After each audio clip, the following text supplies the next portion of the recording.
Bom, boa tarde a todos, né?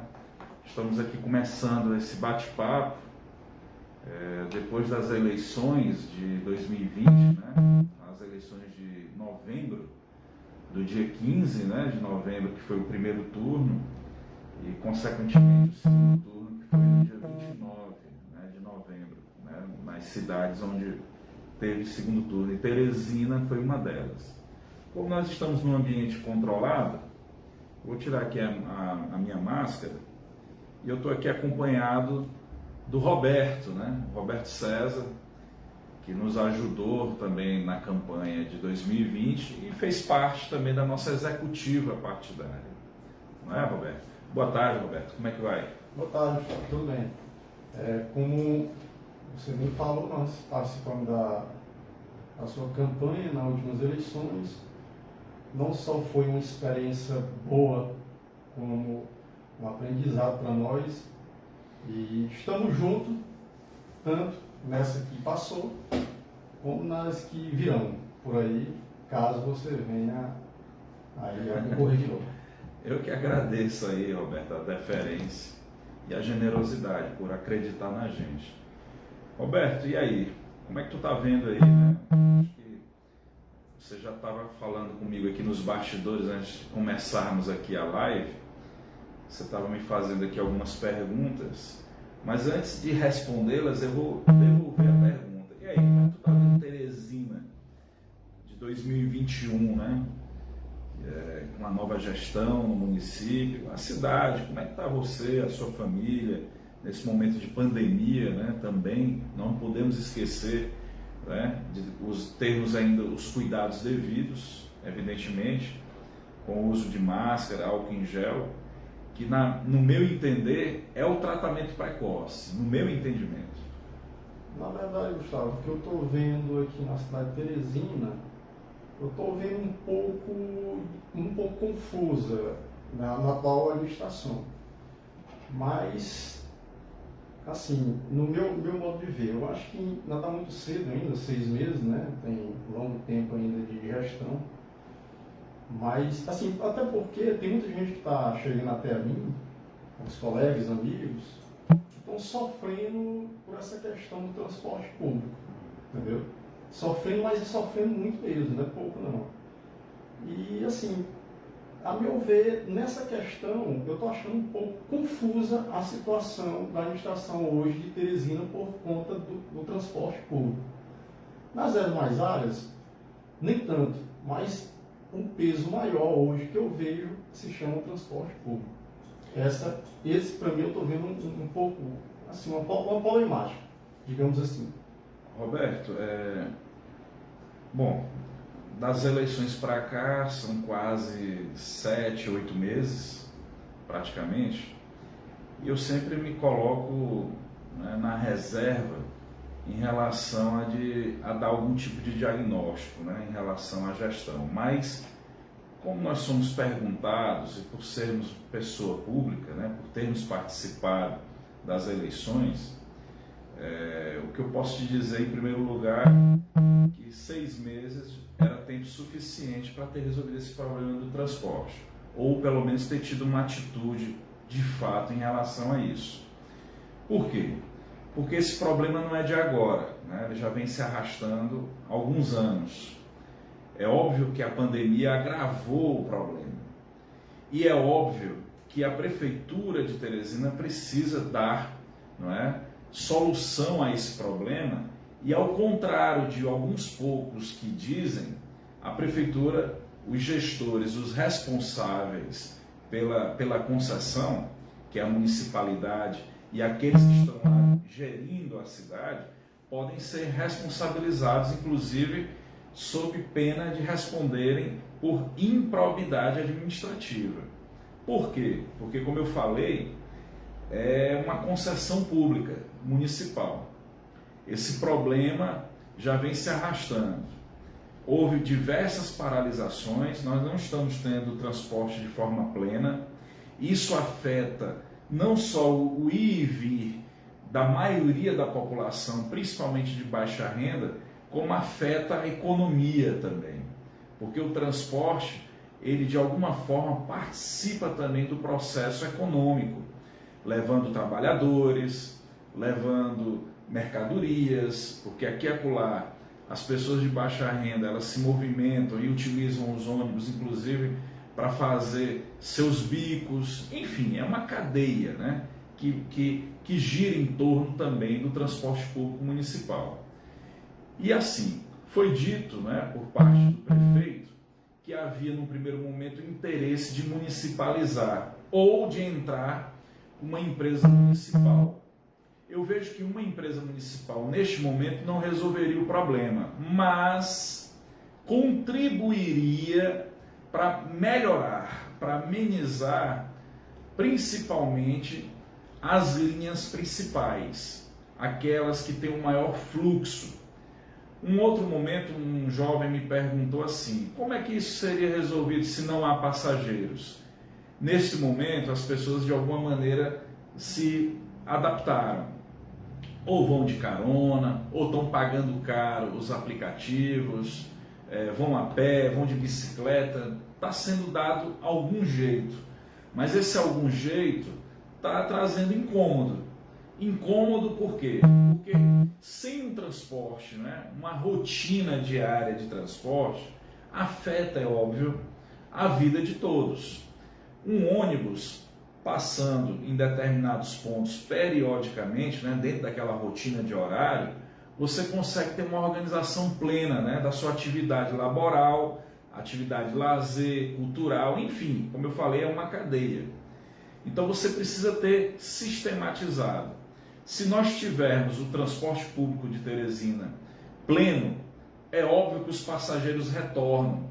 Por quê? Porque saberão que tem transporte disponível nos horários corretos, com alguma qualidade, porque tem que ter qualidade. A proposta do Integra era, à medida do tempo, os ônibus serem todos com ar-condicionado, não é? No início, a implantação de alguns carros com ar-condicionado, e à medida que o tempo fosse passando, essa frota ela ia sendo, digamos assim, renovada com ônibus com ar-condicionado. Até porque nós vivemos numa cidade, que não é novidade para ninguém, que castiga no quesito clima, né? As altas temperaturas. Isso não é segredo para ninguém, não é novidade nenhuma.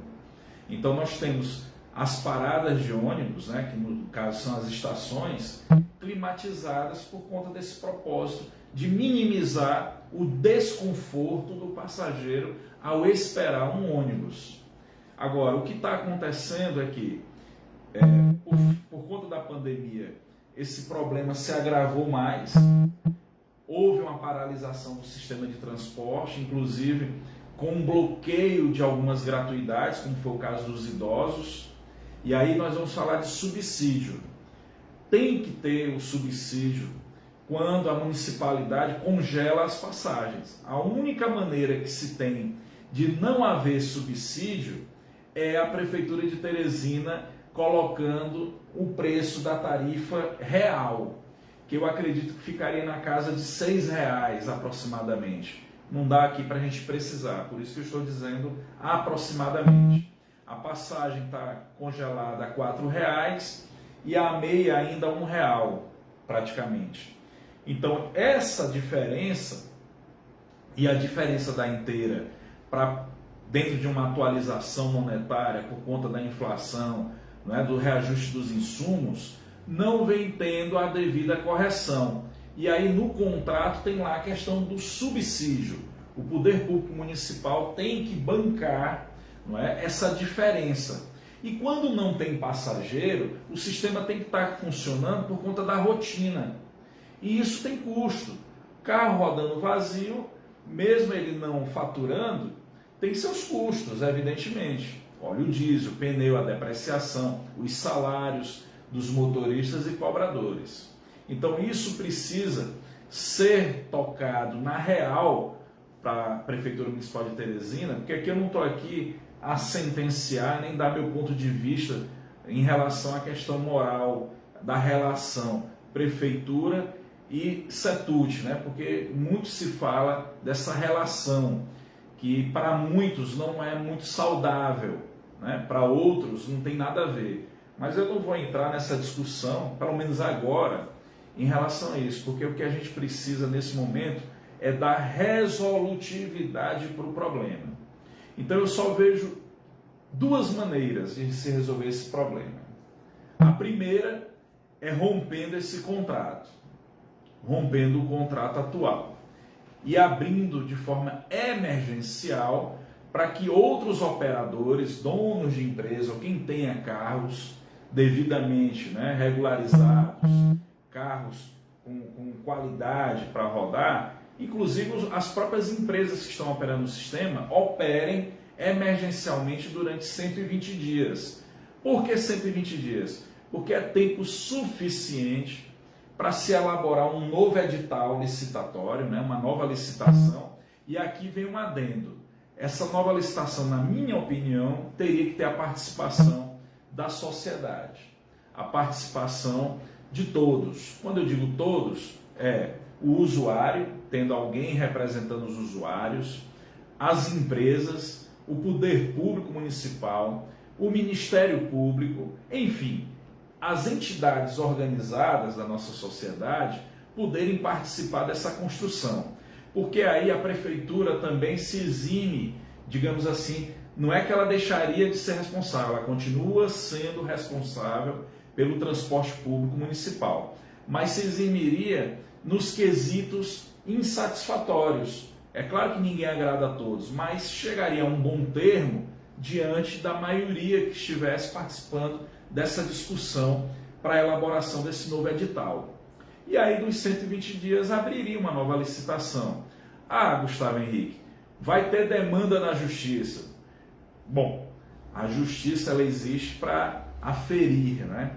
Para mostrar quem está com a verdade, né? Fazer justiça. Então, até lá, quem não pode ser penalizado é a população. Então, o poder público municipal, é por isso que eu digo que pode ocorrer, se o Ministério Público entender que pode haver uma ação de improbidade, e aí eu vejo que se demorar mais tempo ainda para dar solução ao problema, ou pelo menos um movimento para isso, o Ministério Público pode tomar iniciativa sim, não é? De propor uma ação de improbidade em cima dos gestores municipais em relação a essa problemática do transporte público de Teresina. Porque já são o quê? Do dia 1º de janeiro para cá, 6 meses. Não é? E só se falando nisso. Agora, as pesquisas que eu tive acesso, Roberto, dizem que o principal problema ainda da nossa capital é a saúde. Por incrível que pareça, a saúde ainda é o principal problema, com quase 40%, né, dos entrevistados falam que o maior problema é a saúde. E eu concordo. Hoje eu estive no centro de Teresina pela manhã, você vê a quantidade de pessoas no entorno do Linneu Araújo. Ah, o problema é da prefeitura? O problema é de todos. De todos. Por que eu digo de todos? Dos municípios que mandam também pessoas para Teresina porque não conseguiram dar resolutividade lá em suas cidades, né? Os municípios que possuem pacientes em Teresina, eles usufruem dessa estrutura também.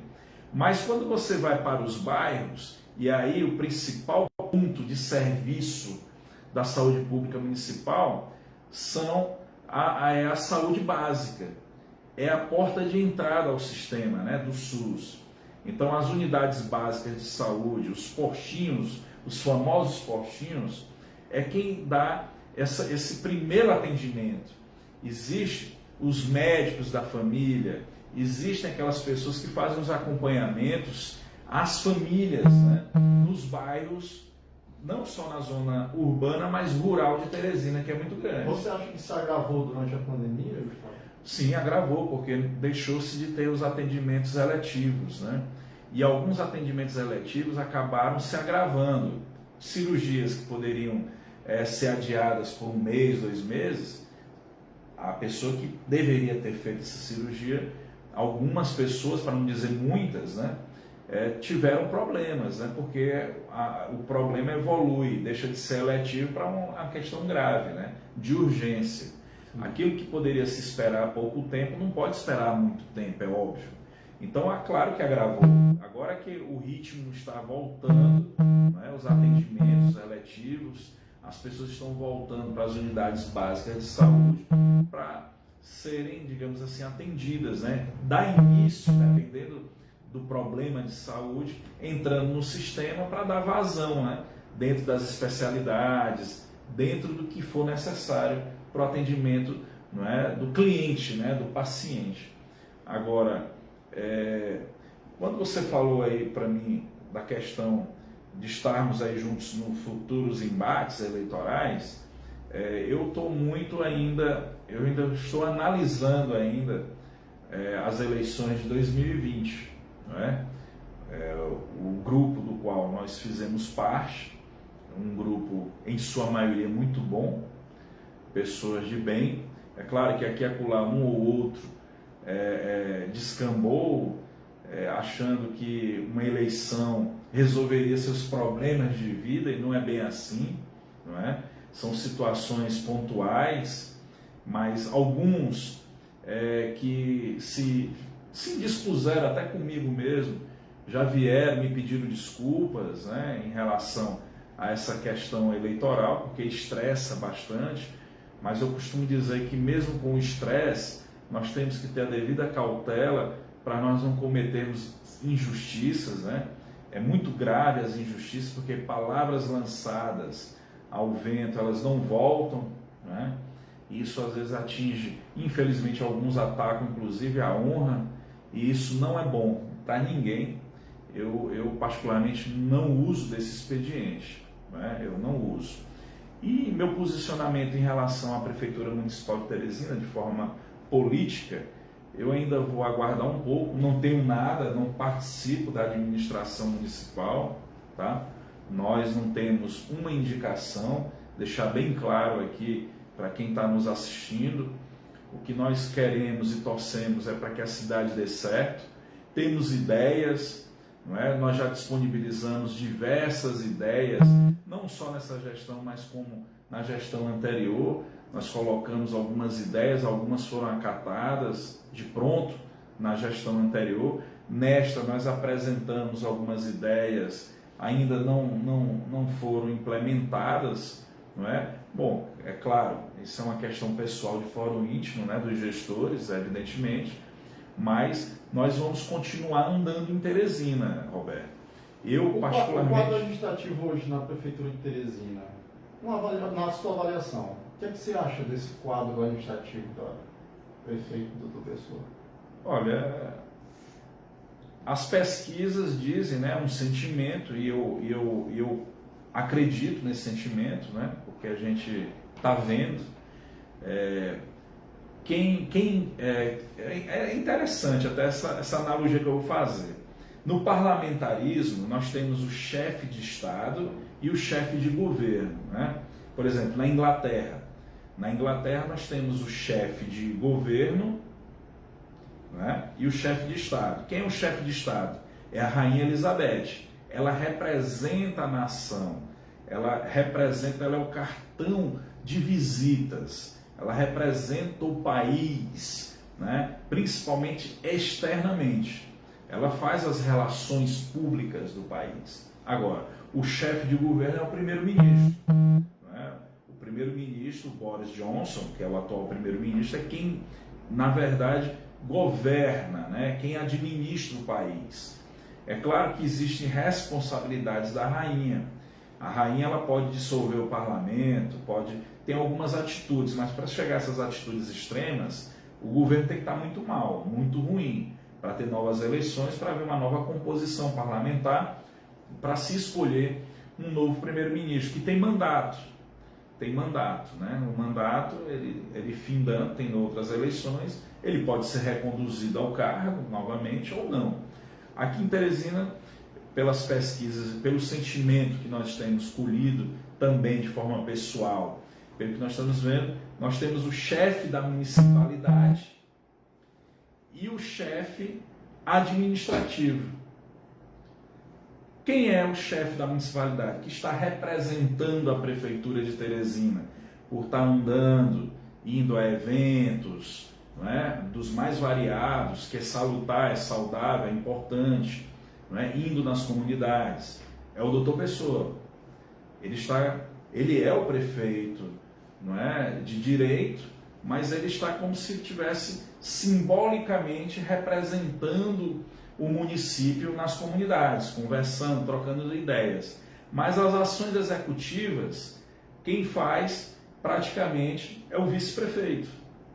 Não é? O vice-prefeito é que tem essas atitudes, pelo menos é o que está sendo colocado e externado para o público de uma maneira geral, inclusive politicamente. Politicamente, tudo passa por ele, por crivo dele. Não é? Se isso é bom ou ruim, nós vamos saber mais lá na frente. Não é? É cada um com o seu cada um. Não é? E assim a população vai analisando, né? A gente vai estar acompanhando e nós vamos estar andando na cidade, Roberto. Nós vamos iniciar, inclusive, pessoal, eu vou começar a andar mais ainda, vou intensificar minhas andanças, não só em Teresina, mas eu vou estar andando pelo estado, mas não só do ponto de vista político, mas eu vou estar andando para tentar contribuir com soluções. Eu vou estar andando nas comunidades em Teresina, eu vou estar participando de qualquer conversa que sejamos convidados para poder dar solução, ideias. Vou te dar um exemplo. Na região, na Zona Leste, na região dos Morros, por exemplo, já está aparecendo problemas na pavimentação. E esses problemas na pavimentação são problemas já graves, que à medida que você demora a fazer o devido reparo, vai se tornando mais oneroso para o município. E não só do ponto de vista asfáltico, com buracos que estão sendo apresentados por conta do desgaste mesmo do uso, ou por conta talvez de má colocação, ou de um material ruim, ou do serviço mal feito, como também a poliédrica, o calçamento. A gente tem percebido em algumas comunidades que nós temos andado, calçamento solto, né? Que já deveria ter sido feita a manutenção, principalmente porque já passou o período chuvoso. Nós temos aí muitas ruas com mato alto. Eu não sou contra o mato não, o problema é a visibilidade. Porque quando uma quinta ou um trecho que é do próprio município está com mato alto, você dificulta a visualização de quem vem e de quem vai. Então, a questão da iluminação também, né? Também a iluminação pública, né? O que eu percebo é que a manutenção da iluminação, aí já é uma questão administrativa e tudo, eu vejo que a manutenção tem sido dada, parte dela na iluminação pública durante o dia, não é? O caminhão, inclusive, atrapalhando o trânsito. Eu acho que deveria ser feita à noite, porque o tráfego está menor e até melhor para visualizar a deficiência luminosa, né, luminotécnica. Deveria ser feito esse serviço à noite, a partir de 7, 8 horas da noite, né, até meia-noite, para talvez a empresa não tenha, essa nova empresa que está fazendo aí a manutenção, não adentre parte da madrugada para não pagar mais os funcionários, porque tem a questão do adicional noturno, mas dá para trabalhar até meia-noite, tá certo? Dentro da carga horária permitida, seria mais lógico, na minha opinião, até por questão da própria temperatura, né, para o trabalhador trabalhar com mais salubridade, né, e por conta da própria luz, né, da questão da luminosidade. Você identifica mais rapidamente, com mais eficiência, o problema, né, das vias públicas e das comunidades. Tem muita comunidade em Teresina com problema de iluminação pública, né? Muita comunidade, tá certo? Então, assim, eu vou estar andando, vou apontar problema e vou apontar solução. Eu não vou aqui estar fazendo crítica por fazer crítica. Nós vamos mostrar o que pode ser feito, né? Vamos sugerir. Agora, cabe o gestor não fazer, porque o gestor é o gestor, né? A decisão é do gestor. Mas nós vamos estar mostrando, né, o problema, mostrando o que poderia ser feito e dar o encaminhamento. Nós vamos levar o conhecimento do poder público, sim, e vamos cobrar a solução, porque também é o seguinte, é claro que o gestor tenho ali, num primeiro momento, a decisão de resolver ou não o problema, é óbvio. Mas tem um limite também, para quem não quer resolver. Até que ponto você resolve ou não o problema. Também tem um limite, né? Não é só ao bel prazer por conta desse pseudo livre-arbítrio de tomar a decisão. Ela tem que ser uma decisão justificada para que não haja, digamos assim, cobranças mais severas em relação à solução de problemas. Certo, Gustavo. Agora, partindo um pouco também para o Estado, como é que você está vendo também a administração aí da atual gestão do Estado do Piauí?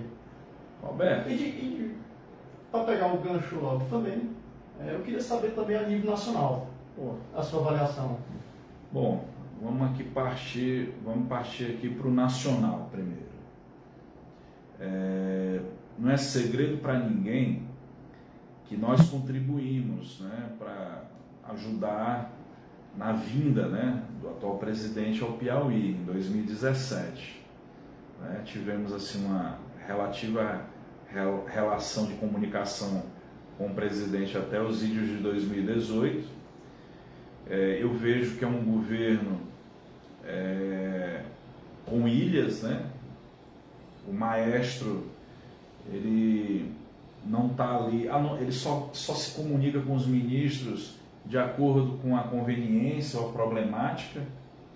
Nós temos um bom ministro, que é o Tarcísio de Freitas, que é um bom tocador de obras, né? Ele tem dado vazão a muitas demandas que estavam paralisadas, se buscou resolver a burocracia, porque eu acho que antes de você começar uma nova obra, você tem que terminar as que estão aí, não é? as que estavam iniciadas.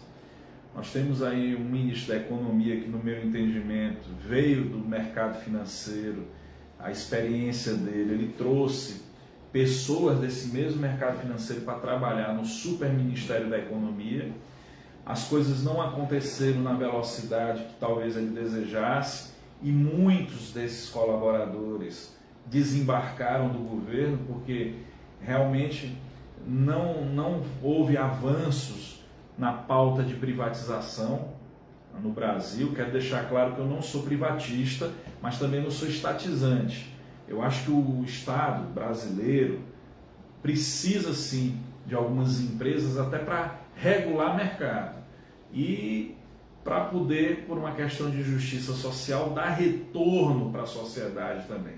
Eu acho que as empresas que existem, elas têm esse déficit social com o país. Não é? Elas precisavam dar mais retorno social para o nosso povo. Mas aí vai de acordo com a batuta, né, com o interesse do governante. Né? Na minha opinião, é um ponto negativo do atual governo. Tá? Houve, por exemplo, a Petrobras teve lucro, os Correios teve lucro agora também, e está sendo criado um clima, por exemplo, de antipatia em cima dos Correios, uma empresa símbolo também do país. Quando você pensar em privatizar, que é o que está ocorrendo, né, dentro do governo, os Correios, por exemplo, quem é que vai entregar a correspondência lá em Morro Cabeça do Tempo? Os Correios, até bem pouco tempo, faziam o papel de banco postal também e tinham um projeto de virar uma instituição bancária, os Correios. Só que esse atual governo paralisou essa proposta. Por quê? Porque os Correios estão em todas as cidades do Brasil. Tá? Ela tem a questão social também.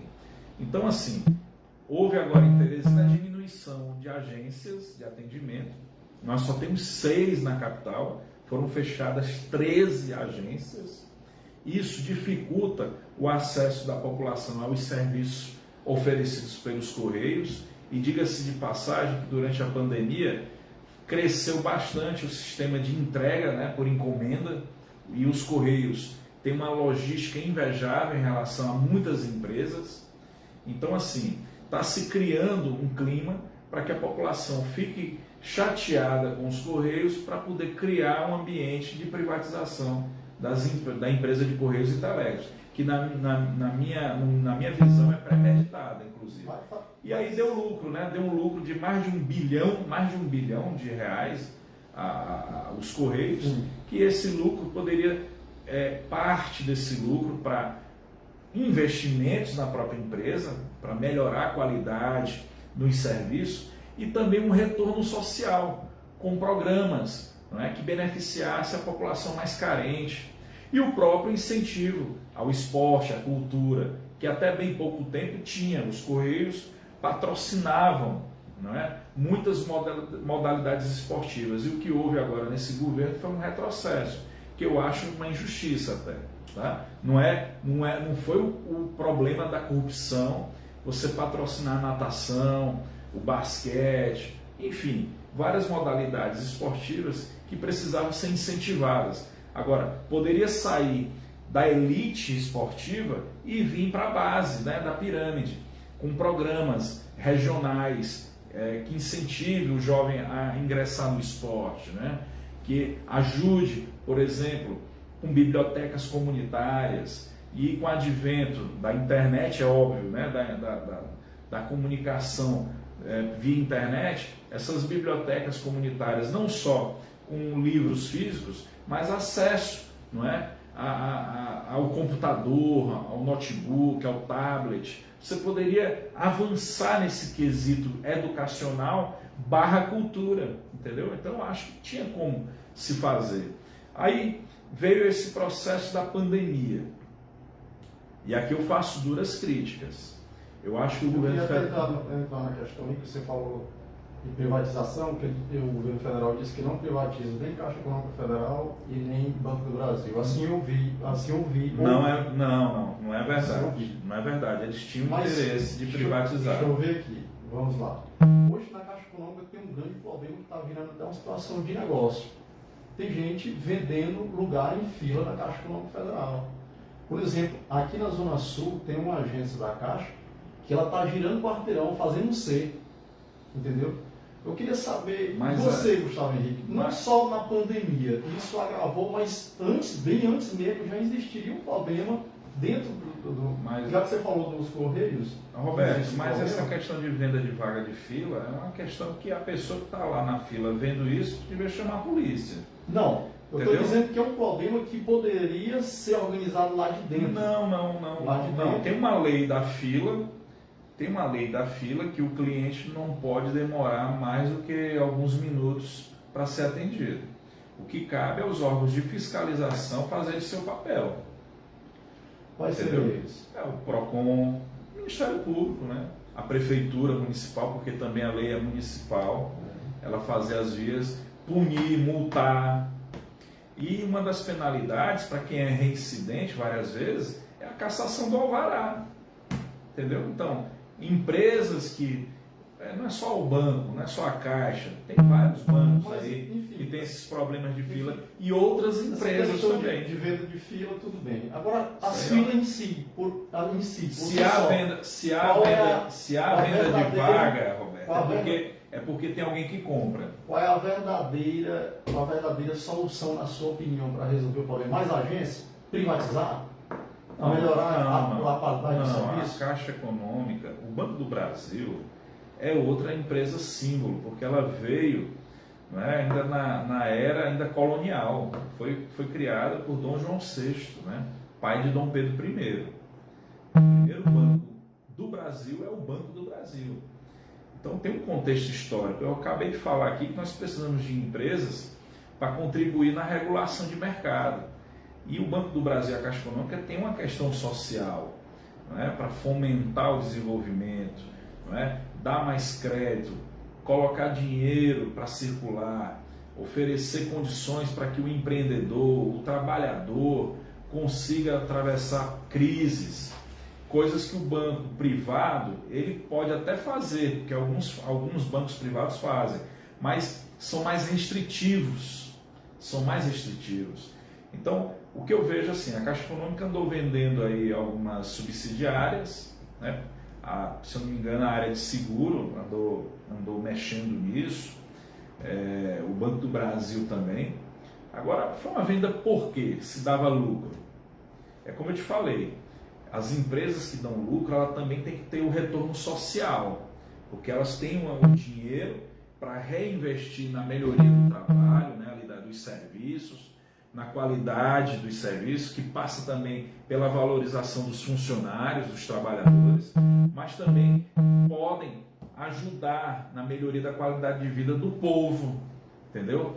Fazendo ações, a moradia, não só financiando, mas dando mesmo, dando mesmo casa para quem precisa, entendeu? Contribuindo no asfaltamento, pavimentação poliédrica, enfim. Então, as empresas públicas que dão lucro, rentabilidade, depois de reinvestir na empresa, tinha que reservar um percentual para o social, para dar retorno para o povo, que afinal de contas, em tese, essas empresas são do povo, elas pertencem ao governo, e o governo é de quem? É do povo. É assim que deveria funcionar, pelo menos no meu pensamento, no meu entendimento.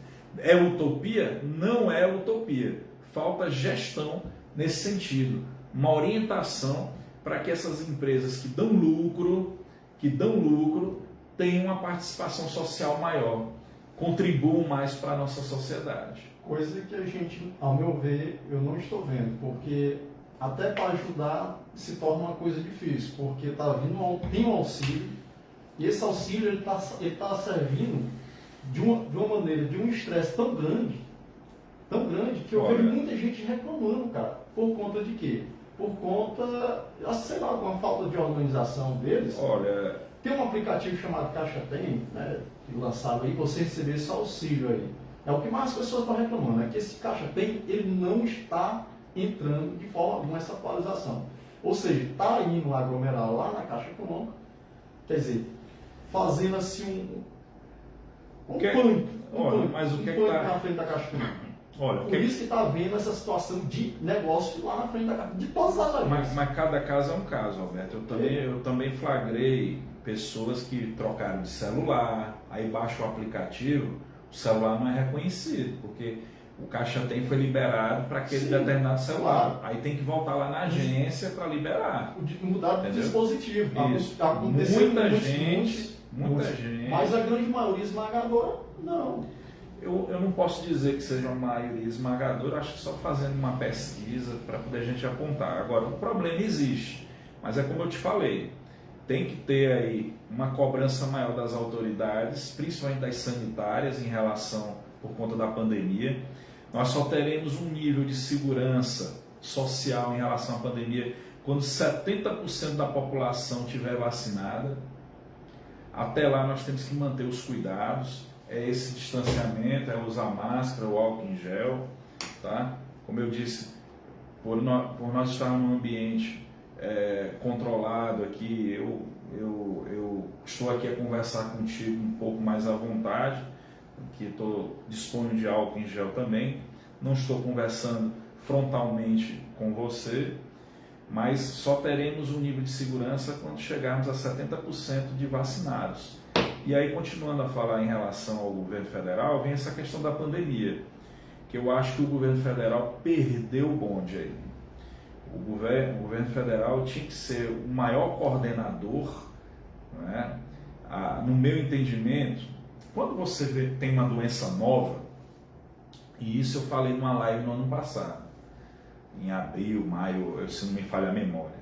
Quando tem uma doença nova, a ciência dispõe do uso do que tem ali à mão, né, para poder ver se algum medicamento, alguma vacina funciona em relação a uma determinada doença, um antibiótico, enfim. E o que foi que aconteceu com o Covid-19? Quando se começou o problema, a ciência, né, os cientistas usaram à mão diversos medicamentos. E um desses medicamentos foi a ivermectina, houve o uso da hidroxicloroquina, da cloroquina e outros medicamentos. Até isso que eu lhe perguntar, mas já que você se adiantou. Então assim, e logo em seguida ficou comprovado a não eficácia de muitos, para não dizer a maioria desses medicamentos. Qual porcentagem, digamos assim? Não, porcentagem não dá aqui, não tem como te falar com exatidão. Mas a ivermectina é um vermífugo. Agora, muita gente ainda está tomando como tratamento precoce? Está tomando. Por quê? Por conta do desconhecimento. E porque nós temos um gestor maior que faz propaganda da ivermectina e da hidroxicloroquina.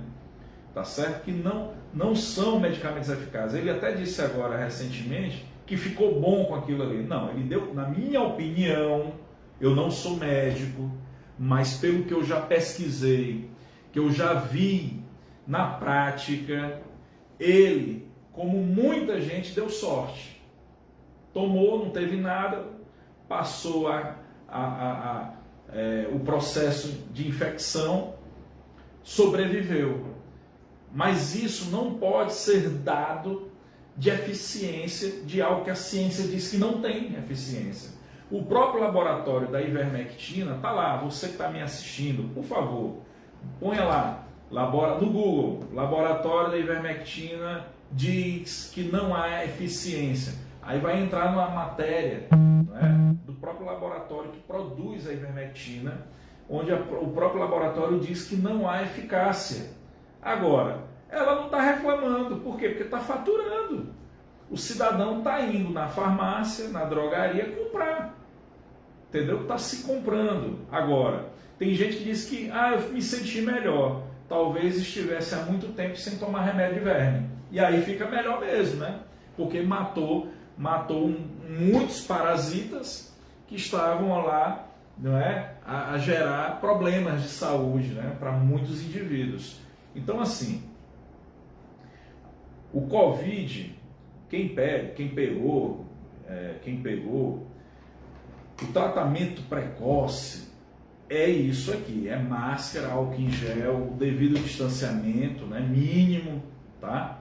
Esse é o tratamento precoce. Agora, você contraiu o Covid, meu amigo, não pense duas vezes, vá ao médico, vá a um hospital, porque trata-se de antibióticos e corticoides, ou seja, os anti-inflamatórios, porque é uma pneumonia que avança rápido, tá? Muito rápido, e você precisa se ajudar também, ficando quieto, porque qualquer movimento que você faz nesse processo inflamatório, você agrava a inflamação pulmonar, diminuindo a tua capacidade respiratória.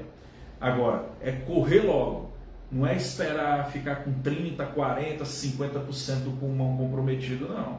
É logo no início do diagnóstico, sentir um calafrio, febre, é correr para o médico e pedir, se possível, para internar, para tomar antibiótico injetável e anti-inflamatório injetável, porque ainda não há um remédio exato para o tratamento da Covid.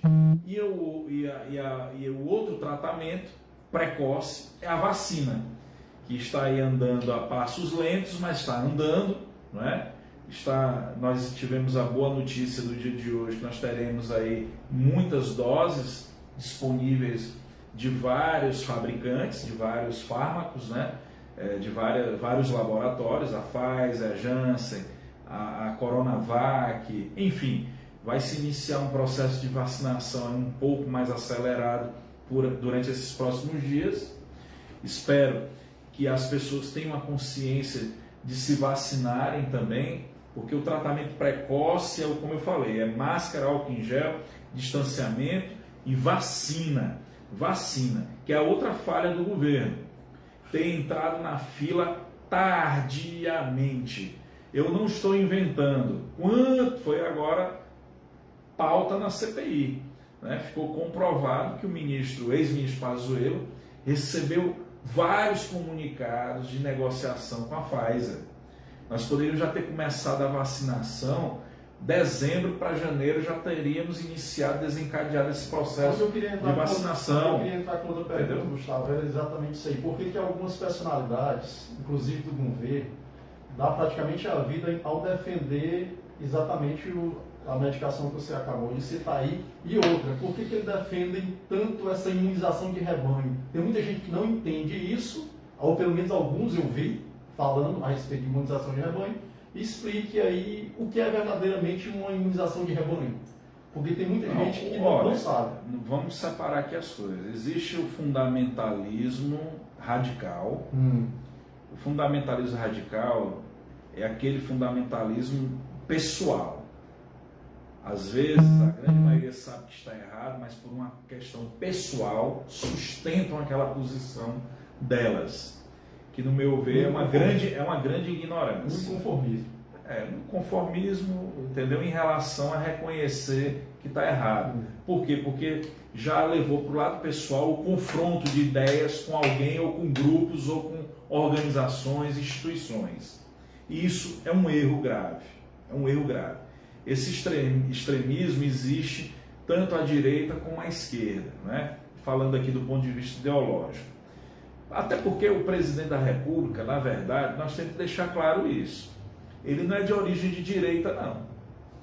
O que aconteceu foi que ele adotou um discurso anti-PT, anti-esquerda, e o público que se acha ideológico de direita adotou ele como um candidato, um representante conservador de direita. E não é bem isso, não. Então, ele já fez parte de partidos de centro-esquerda. A origem do PTB, por exemplo, que ele já foi filiado, era de centro-esquerda. E diversos partidos aí que ele participou, que ele foi filiado, ele foi de centro-esquerda. O próprio já votou no Lula e na Dilma. Já votou no Lula e na Dilma. Entendeu? Entendeu? Agora, se viu fraquezas, adotou-se um discurso, realmente houve uma fadiga do sistema político dominante, né, do PT, né? Veio aí também os escândalos de corrupção, que foram massificados por demais. Não estou aqui dizendo que o PT está certo ou errado, eu estou aqui só falando da contextualização histórica, né? E o eleitorado insatisfeito e o próprio desgaste do sistema dominante contribuíram com a eleição do atual presidente da República, tá? Que vai na contramão, muitas vezes, do discurso que ele aplicou para ganhar a eleição. Como, por exemplo, a questão do toma lá da cá, a questão de não fazer acordos, não é, com determinados segmentos políticos, não é, que ele adotou um discurso contra e hoje senta-se à mesa. Isso é extremismo? Não tem nada a ver com extremismo, não. Aí é dizer uma coisa e fazer outra. Não tem nada a ver com extremismo. Extremistas são grupos que estão no entorno dele. E ele tem que retroalimentar esses grupos, criando polêmicas, porque assim ele mantém uma militância 0800, né, ativa, né, um percentual desse eleitorado ativo em seu favor, mantendo, né, sempre quando ele faz alguma coisa polêmica, como foi o caso, por exemplo, dessa motociata que ocorreu em São Paulo. Não tem aqui para ninguém dizer que não houve aglomeração. Houve. Foi um evento organizado, não é, por evangélicos, se aproveitou o momento para poder participar. Aquele evento teria muita gente de uma forma ou de outra. Aí anda-se sem máscara, na inauguração de uma ponte andou sem capacete, enfim. O problema é que o presidente da República, e olha, eu vi uma opinião de um não eleitor dele, que disse que estava tomando ivermectina por causa dele, mesmo não votando nele. Por quê? Porque a ideia que se tem é que se o presidente faz, é bom, é permitido, é possível. Então, precisa-se ter a clareza que pessoas, as altas autoridades nacionais, todo o ato dela tem consequências. Ela repercute, influencia as ações de outras pessoas. E eu não estou falando só dele, presidente, não. Um representante do Ministério Público, do Supremo Tribunal Federal, do nosso Tribunal de Justiça, não é? De um parlamentar, enfim, toda a atitude de uma personalidade pública tem seus efeitos que influenciam alguém de alguma maneira. Então a gente precisa ter cuidado com isso. Ele precisa, na minha opinião, ter cuidado, zelar pela instituição Presidência da República. Muitas vezes você vai fazer coisas a contragosto, mas a instituição Presidência da República tem que estar acima. Você tem que pensar no maior, que é a nação. Você não pode individualizar opinião ou decisão por conta do seu querer, não. Tem que ver o todo. Essa é a minha opinião. Por isso que eu vejo que o governo pecou muito. Se me perguntar quem são os maiores culpados, todo mundo tem uma parcela de culpa nesse processo desastroso na administração da pandemia. Mas o maior responsável, na minha opinião, é o governo federal, sim. Por quê? Vamos pegar os exemplos de outras nações. Um lockdown só funcionaria de fato, de forma plena, se fosse nacional. Não adiantou-se, porque você não iria colher resultados duradouros, e como a gente está vendo agora, com lockdown parcial ou regional, como foi feito e está sendo feito. São paliativos. Está dando certo de alguma maneira? Tá, mas é a conta-gotas, isso traz dissabores, muda a rotina da população. Eu acredito que se tivesse feito lá no início o lockdown nacional durante 30 dias, fechar tudo, o Brasil todo durante 30 dias, lá no início, fronteira, aviação, trem, barco, o ir e vir das pessoas, nós teríamos uma resolutividade maior, poderíamos ter nos planejado melhor para esse enfrentamento. Nós teríamos menos vidas, nós teríamos menos mortes, né? Menos vidas perdidas. Quantas famílias estão aí, não é? Dilaceradas, pessoas, amigos. Eu particularmente, quantos amigos eu não perdi agora recentemente, muitos amigos, pessoas mesmo, não é amigo de oi, bom dia, boa tarde, boa noite, pessoas da nossa convivência, e famílias que foram dizimadas por completo, sumiram.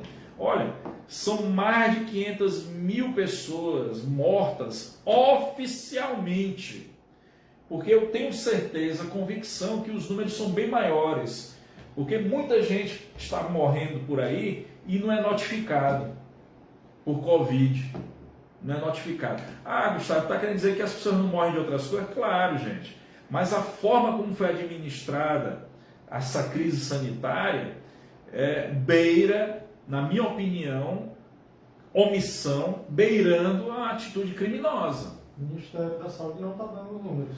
Né? Não, mas é porque eu tive uma crítica de uma amiga que falou assim, mas a imprensa não divulga o número de recuperados. Gente, o número de recuperados é simples. Total de infectados, total de mortos. Então, subtrai-se o resultado aparente de recuperados é esse. É óbvio. Tem muita gente que ainda está internada, desses infectados. Tem pessoas com 60, 90 dias de internação. Entendeu? Essa questão da preferência da vacina. Sequelados são muitos. Essa questão da preferência da vacina. Gente, todo mundo é importante. Todo mundo é importante.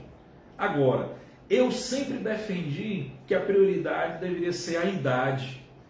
É até melhor para o controle dos órgãos de saúde. Também concordo. Prioridade é a idade. Sabe por quê? Eu sempre disse isso em todas as entrevistas ou quem me pergunta.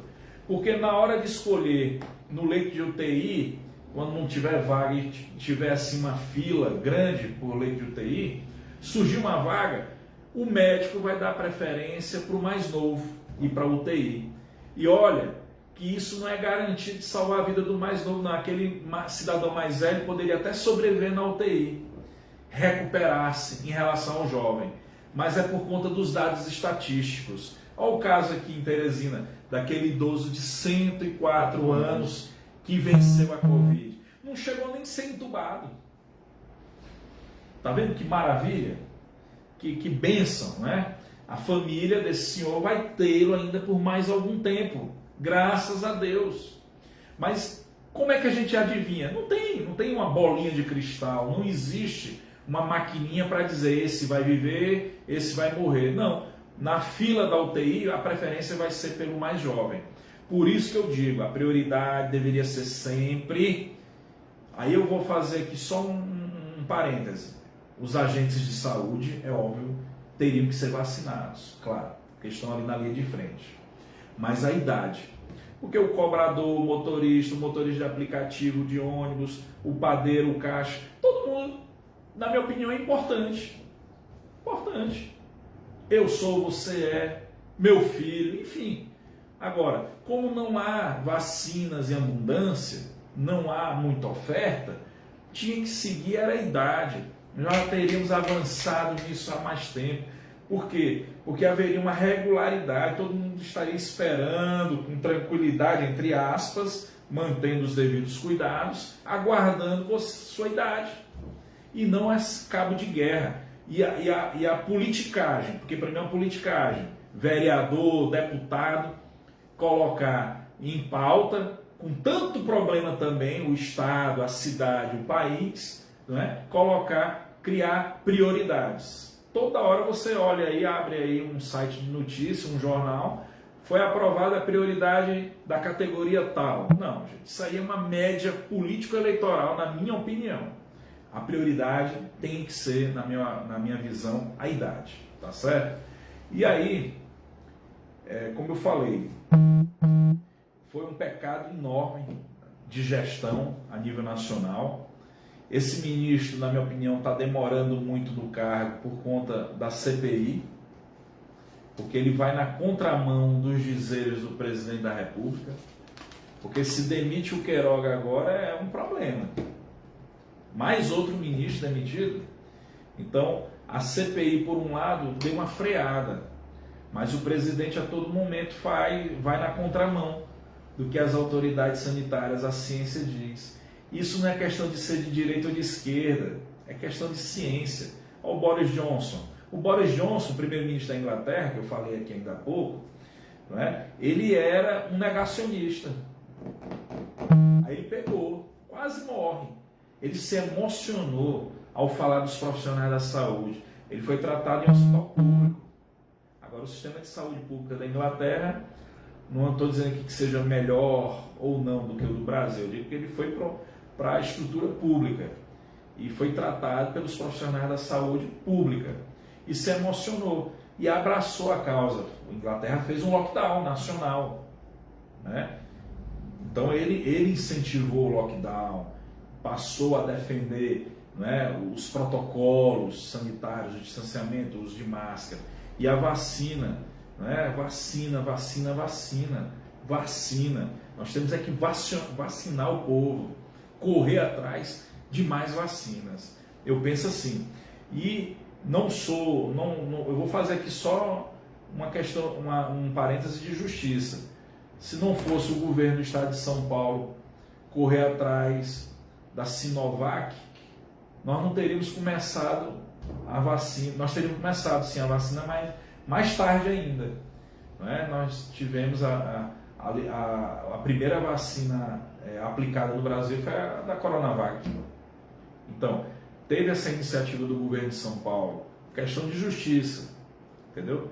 Eu não vou aqui politizar o tema não, entendeu? Tinha que ter uma vacina e foi se buscar. E, enfim, então tudo isso mexe com as relações, né? E essa politização do tema é terrível. O país tinha que estar unido. Eu sou a favor, sim, da CPI. Eu acho que quem tiver culpa, que pague. Ah, Gustavo, já me perguntaram. Mas tu não acha que os membros da CPI não são pessoas, o presidente, o relator de um cidadão? Eu falei assim. Enquanto não forem condenados ou absolvidos nos processos investigados, eles têm que cumprir o papel institucional deles. Eles são senadores da República. Eles têm que cumprir de alguma maneira. E a CPI está lá com os membros para discutir, debater e votar. Não quer dizer que o presidente e o relator estejam com a razão. E isso quem vai dar é a votação interna da CPI. O relatório da CPI, que é apresentado pelo senador relator, ele vai passar pelo crivo dos membros da CPI. Vai ter que ser votado lá. Então, o que tem que se fazer é apurar realmente quem tem culpa que pague, entendeu? A omissão e que os responsáveis sejam de fato penalizados e que isso sirva de exemplo, porque não vai ser, e não foi e não vai ser a primeira pandemia que iremos enfrentar, não. Mas não está havendo uma politização também na CPI? Não, olha, ali são políticos. Dizer que não há politização na CPI, eu estaria mentindo. Ou insultando a inteligência de quem está nos assistindo aqui. E a CPI, ao final dela, ela vai o quê? O alcance dela, onde é que ela vai chegar? Vai abrir-se uma cassação contra o presidente? Vai arranhar a imagem do presidente? Vai desgastar o governo dele? O que é que vai acontecer aí, no teu modo de ver, Gustavo? Rapaz, o desgaste já está sendo gerado, né? Já está sendo gerado. Claro. Qual é o governante que quer uma CPI no seu governo, investigando o seu governo, né? Principalmente é um tema específico, né? Que é a aplicação dos recursos durante a pandemia por parte do governo federal, né? E principalmente no caso de Manaus, né? Do Amazonas. Aí vem as derivativas, uma coisa puxa a outra, entendeu? Eu acho que vai ter resultado, sim, na prática, vai ter. Isso vai ser gerado um relatório, vai ser aprovado ou não, ou vai ser alterado, porque existe também relatório alternativo, que pode ser sugerido por qualquer um dos membros da CPI, mas isso vai ser discutido e aprovado. Mas eu acho que vai ter sim, vai ter repercussão, já está tendo repercussão, vai ter seus efeitos, vai ser dados encaminhamentos. O que não pode é ficar como está. Não pode. Nós não podemos ter autoridades que representam o nosso país, que representam a nossa gente, tá? Fazendo as coisas de forma atabalhoada. Tem que ter, sim, a imputação de responsabilidade a quem for de direito. Eu sou a favor de uma união nacional, eu acho que todos deveriam estar de mãos dadas, tá certo? Para poder buscar soluções,